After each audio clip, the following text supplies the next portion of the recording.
Hey, this is Tony with Salt Strong, and in this video we're going to be sharing another great question that came in on one of our Inner Circle live Q&As that we do every week with our insider members, where they are free to ask any questions they may have, whether it be about a specific spot or location, finding fish, strategies, tips, tactics, lures, tackle, any fishing related questions we answer on these live Inner Circle calls. Now, one of the questions that came in that I'm going to be sharing in this video is going to be on negative tides and strategies for fishing around negative tides, which can be a very popular situation when you're fishing in the wintertime, just because we do get high winds with these cold fronts that push a lot of water out.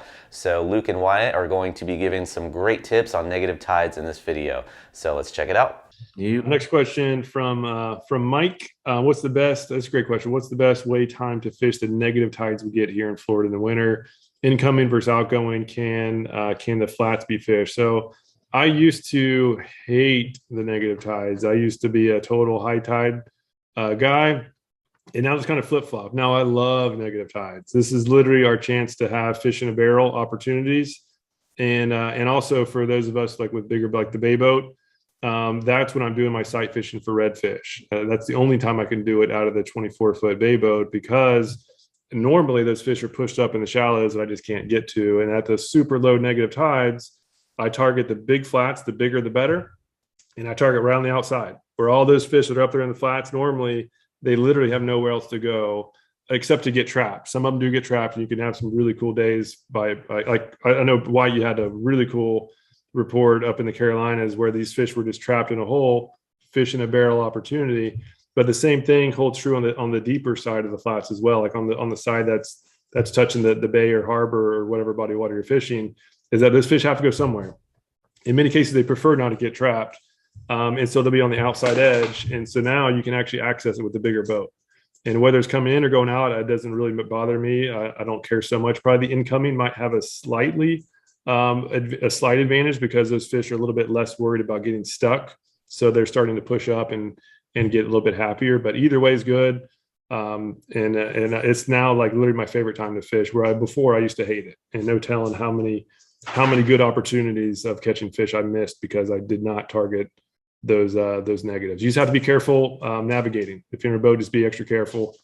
If you're in a kayak, just know that you'll probably have to drag it a little bit if you're going after those hidden pools. But it's a really fun time to fish. Anything else that I missed, guys? That's like, I now get like super amped about low tide fishing. You nailed it. I'd say if you're unsure of negative tides, go out in the kayak. That's what me and Justin fished for that last report. Just the kayaks they're great for getting around. You can portage them. And if you really want to learn the topography and how your flat works, I think, especially if you live in a coastal marsh area where you can't see most of what's on the bottom for the majority of the year, negative tides, you see your whole flat, it's bone dry. That's where those fish are in the summertime tailing. So I would say always get out on a negative tide. You learn a lot about the systems that the marsh systems or the areas that you're fishing. I recommend going out in a kayak. You can do it in a skiff or you can wade, but don't miss negative tides. I'm out there every single time there's one.